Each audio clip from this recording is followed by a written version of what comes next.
성소와 하나님의 율법의 불변성에 관한 빛을 받은 사람들은 그들이 이해하게 된 그 진리의 체계의 아름다움과 조화를 보고 경탄하고 기뻐하였다. 그리하여 그들은 그들에게 그처럼 귀중하게 보였던 빛을 모든 그리스도인들에게 나누어 주고자 열망하였다. 그들은 그것이 즐거이 받아들여질 것을 확신하지 않을 수 없었다. 그러나 그리스도의 제자라고 주장하는 많은 사람들은 그들을 세상과 반대되는 입장에 서게 하는 그 진리를 환영하지 아니하였다.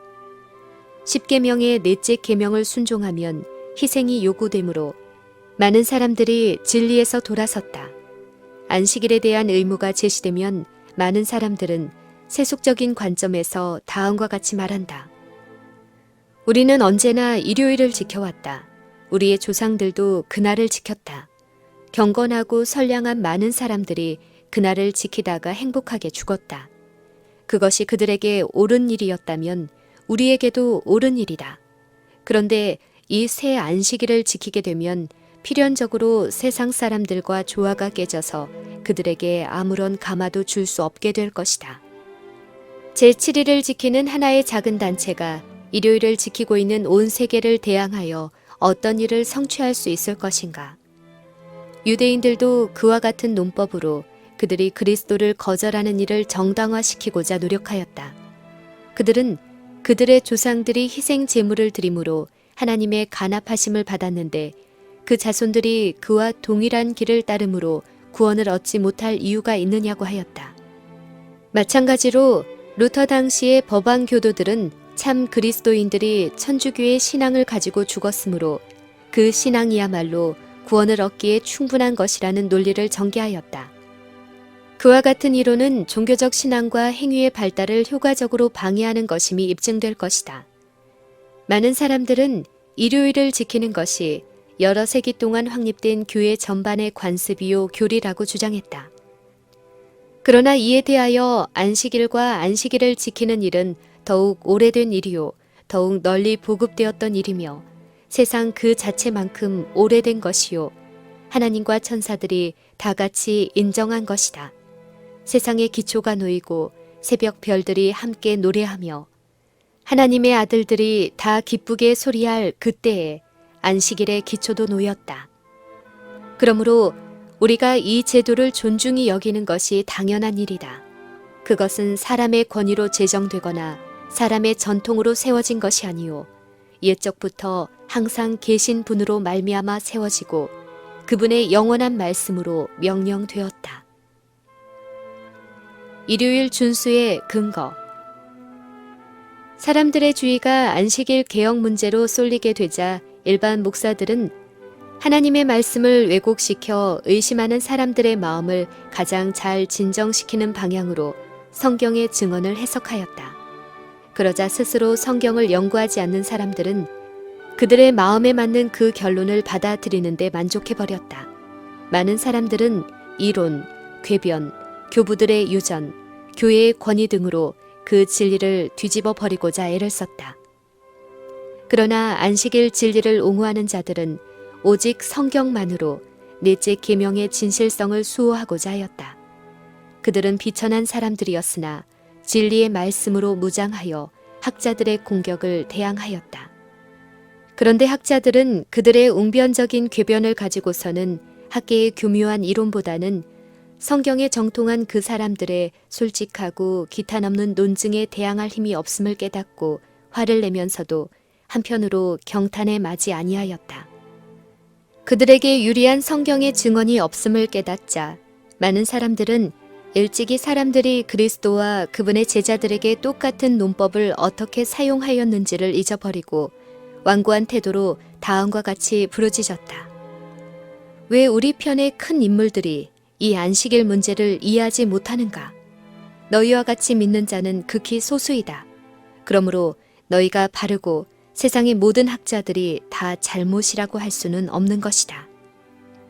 그와 같은 말을 반박하는 데는 성경의 교훈과 주님께서 각 시대의 하나님의 백성들을 취급하신 역사를 언급하는 것만으로 충분하였다. 하나님께서는 당신의 말씀을 듣고 순종하는 자들, 필요하다면 세상이 싫어하는 진리라도 말하기를 두려워하지 않는 자들, 세상에 보편화되어 있는 죄악을 견책하기를 꺼리지 않는 자들을 통하여 일하신다. 흔히 하나님께서 학자들과 높은 지위에 있는 자를 개혁운동의 지도자로 택하지 아니하시는 이유는 그들이 저희의 신조와 이론과 신학적 체계 등을 신뢰하고 하나님의 가르침을 받을 필요를 느끼지 않기 때문이다. 오직 지혜의 근원이 되시는 하나님과 개인적 교제를 나누는 사람들만이 성경을 이해하고 그것을 설명할 수 있다. 그다지 학교 교육을 받지 못한 자가 때때로 진리를 전파할 사명을 받는 것은 그들이 배우지 못했기 때문이 아니라 자신을 겸비하게 하여 하나님의 가르침을 기쁘게 받는 연고이다. 그들은 그리스도의 학교에서 배우게 되므로 그들의 겸손과 순종이 그들을 위대하게 만든다. 하나님께서는 당신의 진리의 지식을 그들에게 맡길 때 그들에게 영광을 주셔서 세상의 어떠한 명예와 인간적 위대함도 비교할 수 없을 만큼 해주신다. 그런데 재림신자들의 대다수는 성소와 하나님의 율법에 관한 진리를 거절하였으며 다른 많은 사람들도 재림운동에 대한 그들의 신앙을 버리고 그 사업에 적용되는 예언에 대하여 근거가 불충분할 뿐 아니라 모순되는 견해를 받아들였다. 어떤 사람들은 그리스도의 재림의 시일을 거듭해서 정하는 잘못을 범하였다. 이제 성소 문제를 비추어주고 있는 빛이 예수님의 재림 때까지 미치는 예언적 기간은 전혀 없으며 이 사건에 관한 정확한 시일도 예언되어 있지 않다는 사실을 그들에게 알려주었어야 했다.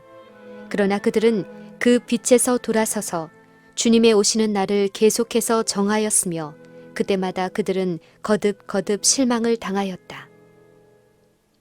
재림 신앙의 기초. 데살로니가 교회가 그리스도의 재림에 관한 그릇된 견해를 받아들였을 때 사도 바울은 그들의 희망과 기대를 하나님의 말씀을 기초로 엄밀히 검토하라고 권고하였다. 그리고 그리스도께서 재림하시기 전에 일어날 사건들을 알려주는 예언들을 인용하여 그들의 시대에는 그리스도의 재림을 기대할 아무런 근거가 없다는 것을 그들에게 밝히 알려주었다. 누가 아무렇게 하여도 너희가 미혹하지 말라는 말씀이 그의 경고였다.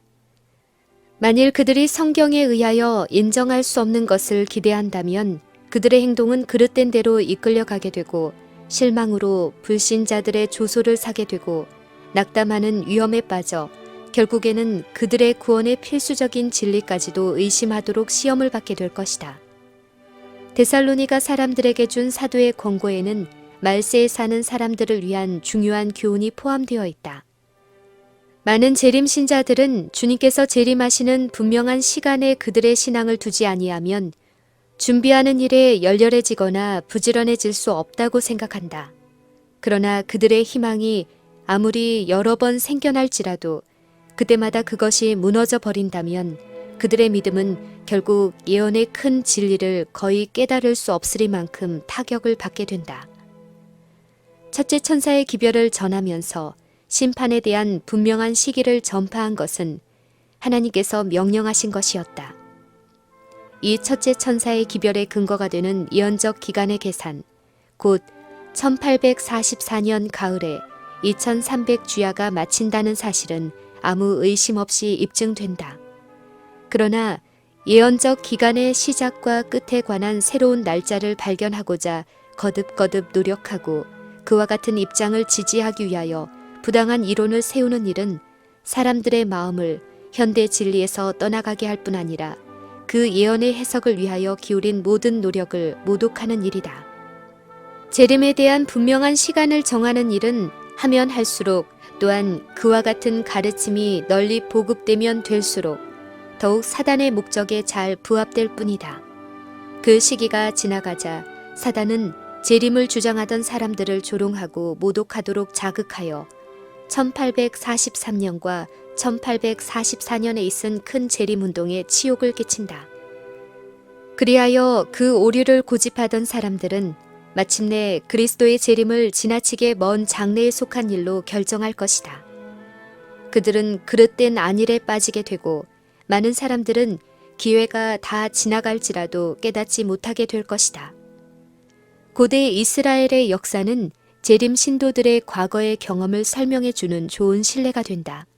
하나님께서는 이스라엘 백성들을 애굽에서 인도하여 내신 것처럼 재림 운동에 있어서도 당신의 백성들을 인도하셨다. 큰 실망 가운데서 그들의 믿음은 옛날 홍해에서 히브리 사람들처럼 시험을 당하였다. 과거의 경험에 그들과 함께 하셨던 하나님의 인도하시는 손을 신뢰했었더라면 그들은 정녕 하나님의 구원을 보게 되었을 것이다. 1844년의 운동에 일치 합력하여 활동했던 사람들이 셋째 천사의 기별을 받아들이고 성령의 능력으로 그 기별을 전파하였을 것 같으면 하나님께서는 그들의 노력을 통하여 크게 역사하셨을 것이다. 빛이 흘러나와서 온 세계를 환하게 비췄을 것이다. 그렇게 되었더라면 벌써 여러 해 전에 지상 거민들에게 대한 경고는 끝나고 마지막 사업은 완성되고 그리스도께서는 당신의 백성을 구속하시러 이 세상에 오셨을 것이다. 진리의 옹호자들에 대한 세상 사람들의 태도. 이스라엘 백성들이 광야에서 40년 동안 방황할 수밖에 없었던 것은 하나님의 뜻이 아니었다.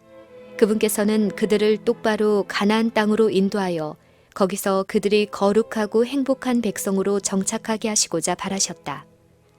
그러나 저희가 믿지 아니함으로 능히 들어가지 못하였다. 배반하고 배교하였기 때문에 그들은 광야에서 죽고 그 대신 다른 사람들이 일어나서 허락의 땅으로 들어가게 되었다. 그와 마찬가지로 그리스도의 재림이 그처럼 지체되고 하나님의 백성들이 죄와 슬픔의 세상에 그처럼 오랫동안 머물러 있을 수밖에 없는 것은 결코 하나님의 뜻이 아니다. 그러나 불신은 그들을 하나님에게서 떠나가게 하였다. 그리고 그들이 하나님께서 지정해 주신 일을 거절하였으므로 다른 사람들이 그 기별을 전파하기 위하여 일으킴을 받았다. 예수님께서는 세상에 대한 자비로서 죄인들에게 경고를 받을 기회를 주어 그들이 하나님의 진노가 내리기 전에 당신 앞에서 피할 곳을 찾게 하시고자 당신의 오심을 지연시키신다. 지나간 시대에서처럼 오늘날도 이 시대의 죄와 오류를 책망하는 진리를 증거하면 반대를 당할 것이다. 악을 행하는 자마다 빛을 미워하여 빛으로 오지 아니하나니 이는 그 행위가 드러날까 함이요. 사람들이 성경으로 그들의 입장을 지탱할 수 없음을 알게 되자 많은 사람들은 온갖 어려움을 무릅쓰고 그것을 지탱하기로 결심하고 인기가 없는 진리를 옹호하는 자들에 대하여 악의로서 그 인격과 동기를 공격한다. 이러한 일은 어떤 시대를 막론하고 있었다. 엘리야가 이스라엘을 괴롭히는 자라는 말을 들었고 에레미야는 배반자라는 욕을 들었고 바울은 성전을 더럽히는 자라는 무고를 당하였다. 그때부터 오늘날에 이르기까지 진리에 충성하는 자들은 치안을 물랑케 하는 자, 이단자, 분열을 좋아하는 자라는 등의 비난을 받아왔다. 예언의 확실한 말씀을 전혀 받아들이지 않는 많은 사람들은 유행을 따르는 죄를 담대하게 책망하는 자들에게 대한 비난과 공격을 의심 없이 믿어버린다. 이런 정신은 더욱더 증가될 것이다. 성경은 장차 국가의 법령과 하나님의 율법이 서로 상치되고 하나님의 모든 계명을 순종하는 자는 누구든지 악을 행하는 자처럼 비난받고 벌을 받을 때가 가까이 오고 있다는 것을 밝히 알려주고 있다. 이와 같은 관점에서 볼 때 진리를 전하는 자의 의무가 무엇인가? 진리를 전하는 결과로 사람들이 그 진리의 명령을 거절하거나 회피하게 할 뿐이므로 차라리 전하지 않아야 할 것이라는 결론을 내릴 것인가? 아니다. 우리가 초기에 개혁자들이 당한 것과 같은 반대나 그 이상의 반대를 당한다 할지라도 거룩한 말씀을 증거하는 일을 중지할 아무런 이유가 없다. 성도와 순교자들이 한 신앙 고백은 후세를 위하여 기록되었다. 성결과 확고한 충성의 산 모본들은 오늘날 하나님의 증인으로 서도록 부르심을 받은 자들의 용기를 고취시키기 위하여 전해내려왔다. 그들은 저희 자신들을 위해서가 아니고 그들로 말미암아 하나님을 아는 지식을 온 세상에 밝혀주기 위하여 은혜와 진리를 받았다. 하나님께서는 오늘날 이 시대의 종들에게도 빛을 주셨는가? 그렇다면 빛을 받은 자들은 반드시 그 빛을 이 세상에 비추어야 할 것이다. 빛을 받은 자의 책임. 옛적에 하나님께서는 당신의 이름으로 기별을 전한 사람에게 이스라엘 족속은 이마가 굳고 마음이 강팍하여 내 말을 듣고자 아니하리니 이는 내 말을 듣고자 아니함이니라 라고 선포하였다. 그럼에도 불구하고 그분께서는 듣든지 아니 듣든지 너는 내 말로 고할지어다 라고 말씀하셨다. 오늘날 하나님의 종에게는 내 목소리를 나팔같이 날려 내 백성에게 그 허물을 야곱 집에 그 죄를 고하라는 명령이 주어져 있다. 진리의 빛을 받은 모든 사람은 기회가 있는 대로 이스라엘의 선지자와 같이 엄숙하고 두려운 책임을 지고 있다. 그들은 다음과 같이 주님의 명령을 받고 있다. 인자야, 내가 너로 이스라엘 족속의 파수꾼을 삼음이 이와 같으니라. 그런즉 너는 내 입의 말을 듣고 나를 대신하여 그들에게 경고할지어다. 가령 내가 악인에게 이르기를 악인아 너는 정녕 죽으리라 하였다 하자. 네가 그 악인에게 말로 경고하여 그 길에서 떠나게 아니하면 그 악인은 자기 죄악 중에서 죽으려니와 내가 그 피를 네 손에서 찾으리라. 그러나 너는 악인에게 경고하여 돌이켜 그 길에서 떠나라고 하되 그가 돌이켜 그 길에서 떠나지 아니하면 그는 자기 죄악 중에서 죽으려니와 너는 네 생명을 보존하리라. 진리를 받아들이거나 전파하는데 다같이 큰 장애가 있는 까닭은 진리는 불리한 것과 조롱이 수반되기 때문이다. 이것은 진리의 옹호자들이 결코 논박할 수 없었던 진리에 대한 유일한 반대 논증이다. 그러나 그러한 사실도 그리스도의 참된 제자들을 결코 방해할 수 없다. 그러므로 진리가 인기를 얻기까지 기다리지 않는다.